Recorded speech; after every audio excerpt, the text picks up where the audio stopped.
بسم اللہ الرحمن الرحیم۔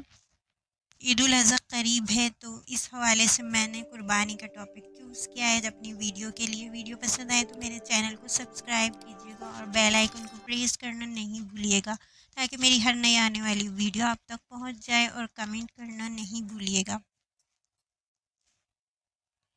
اللہ تبارک و تعالیٰ نے قرآن مجید میں نبی رحمت صلاۃ والسلام سے فرمایا کہ اے محبوب علیہ السلام، بے شک ہم نے آپ کو خیر کثیر عطا فرمائی۔ یہ سورہ کوثر کا ترجمہ یہاں آپ سے میں بیان کر رہی ہوں کہ اللہ تعالیٰ نے قرآن کریم میں نبی کریم صلی اللہ علیہ وسلم سے فرمایا کہ اے محبوب، بے شک ہم نے آپ کو خیر کثیر عطا فرمائی۔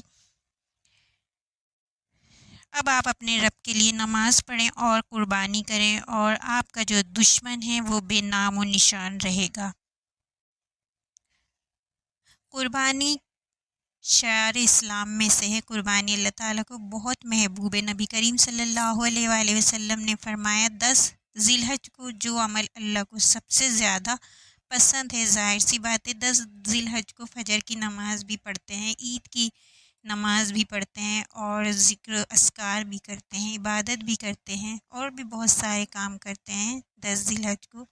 لیکن نبی کریم صلی اللہ علیہ وسلم نے فرمایا 10 ذی الحج کو جو سب سے زیادہ کام اللہ تعالیٰ کو محبوب ہے، پسند ہے، وہ کام خون بہانا ہے، یعنی کہ قربانی کرنا 10 ذی الحج کو اللہ تعالیٰ کو بہت پسند ہے۔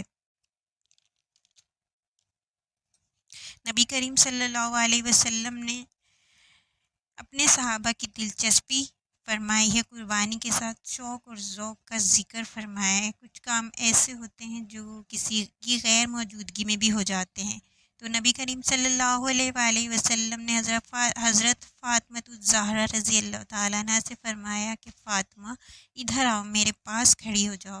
یا رسول اللہ، کیا ہونے لگا ہے؟ فرمایا میں تمہاری قربانی کے جانور کو ذبح کر رہا ہوں، تم میرے قریب کھڑی ہو جاؤ۔ حضرت فاطمہ الزہرا کو حضور صلی اللہ علیہ وسلم نے اپنے قریب کھڑا کر کر جانور کو ذبح فرمایا، قربانی ذبح کیا۔